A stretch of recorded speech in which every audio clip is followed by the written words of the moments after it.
नमस्कार। आर्यवर्त टाइम्स में आप सभी का स्वागत है। बिहार विधानसभा चुनाव 2025 को लेकर अब इंडिया गठबंधन में सीटों के बंटवारे पर चर्चा तेज हो गई है। ऐसे में सभी सहयोगी दलों की बढ़ती राजनीतिक महत्वाकांक्षाओं के चलते आम सहमति बनाना चुनौतीपूर्ण होता नजर आ रहा है। वहीं तेजस्वी यादव की अगुवाई में महागठबंधन के घटक दलों की कई दौर में बैठक भी हो चुकी है।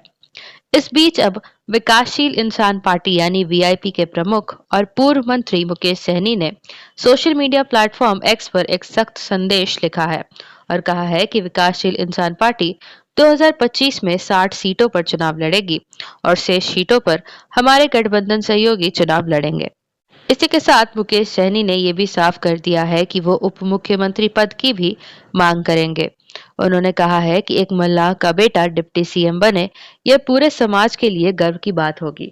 हालांकि ये बात भी गौर करने वाली है कि वीआईपी के पास वर्तमान विधानसभा में एक भी विधायक नहीं है, क्योंकि इसके सभी 4 विधायक पहले ही भाजपा में शामिल हो चुके हैं।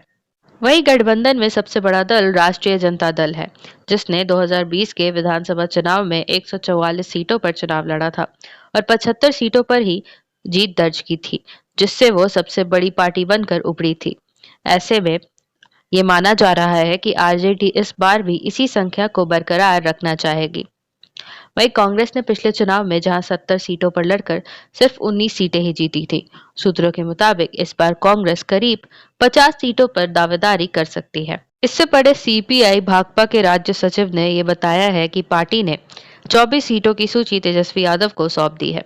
हम आपको बता दें कि पिछली बार 6 सीटों पर चुनाव लड़कर सीपीआई भाकपा को 2 जीत ही मिली थी। वहीं सीपीआई एमएल ने इस बार 40 से 45 सीटों पर नजरें गड़ा रखी हैं। इस पार्टी के महासचिव ने यह संकेत भी दिया है कि पार्टी 2020 में लड़ी गई 19 सीटों से अधिक पर दावा ठोकेगी। गौरतलब है कि पिछले बार उसे 12 सीटों पर ही जीत मिली थी। ऐसे में इंडिया गठबंधन के समन्वय समिति की अब तक 5 बैठकें हो चुकी है। हाल ही में हुई बैठक में सभी दलों ने सीटों को लेकर खुलकर चर्चा की थी। वही समिति के अध्यक्ष तेजस्वी यादव ने बैठक के बाद कहा था कि गठबंधन दलों के बीच सीटों के बंटवारे पर बातचीत हुई है। सभी दलों ने उन सीटों की सूची साझा की है जिन पर वो चुनाव लड़ना चाहते हैं और हमें उम्मीद है कि यह मामला आपसी सहमति से सुलझ जाएगा। ऐसे में जानकारों का कहना है कि गठबंधन के भीतर सीट बंटवारे को लेकर खींचतान से आंतरिक मतभेद और स्थानीय स्तर पर असंतोष बढ़ सकता है।